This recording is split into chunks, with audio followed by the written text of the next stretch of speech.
السلام عليكم ورحمة الله. الحمد لله رب العالمين والصلاة والسلام على أشرف المرسلين وعلى آله وصحبه وسلم. المال والبنون زينة الحياة الدنيا. ധനവും മക്കളും ഭൗതികമായ ജീവിതത്തിലെ അലങ്കാരമാണ് എന്ന വിശുദ്ധമായ ഖുർആൻ പറഞ്ഞിട്ടുണ്ട്. അതുകൊണ്ട് നാം മാതാപിതാക്കളോട് നാം നല്ല രീതിയിൽ നാം പെരുമാറുക. ഒരു സഹാബി സയ്യിദുനാ റസൂൽ കരീം സല്ലല്ലാഹു അലൈഹി വസല്ലം തങ്ങളോട് ചോദിക്കുകയുണ്ടായി, യാ റസൂലല്ലാഹ്, ഞാൻ ഏറ്റവും അധികം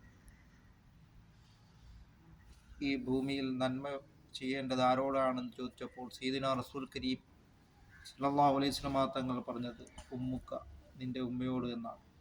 രണ്ടാമത് ചോദിച്ചപ്പോഴും ഇത് തന്നെ ആവർത്തിക്കുകയാണ് റസൂൽ കരീം സല്ലല്ലാഹു അലൈഹി വസല്ലം തങ്ങൾ ചെയ്തത്. മൂന്നാമത് ചോദിച്ചപ്പോഴും ഇതേപോലെ തന്നെ ആവർത്തിക്കുകയാണ് ചെയ്തത്. നാലാമതാണ് സയ്യിദുനാ റസൂൽ കരീം സല്ലല്ലാഹു അലൈഹി വസല്ലം തങ്ങൾ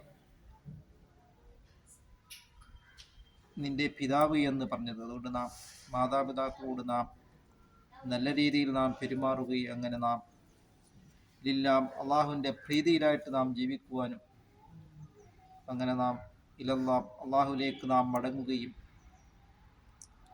ഓരോ സെക്കൻഡ് സമയവും ഇലൽ ഖബറിലേക്കുള്ളതാണ് എന്ന് നാം മനസ്സിലാക്കിക്കൊണ്ട് നാം നാം അള്ളാഹുവിന് നാം തഖ്വ ചെയ്ത് നാം ജീവിക്കുവാനും അങ്ങനെ നാം അത്തീഉല്ലാഹ വ റസൂലഹു, അള്ളാഹു റസൂൽ കരീം സല്ലല്ലാഹു അലൈഹി വസല്ലം തങ്ങളെ നാം വഴിപ്പെട്ട് നാം ജീവിക്കുവാൻ നാം ശ്രമിക്കുക. സല്ലല്ലാഹു അലൈഹി വസല്ലം തങ്ങളോടൊപ്പം നാളെ ജന്നാത്തുൽ ഫിർദൗസിൽ അല്ലാഹു തആല നമ്മളെ ഉൾപ്പെടുത്തുകയും ചെയ്യുമാറാകട്ടെ.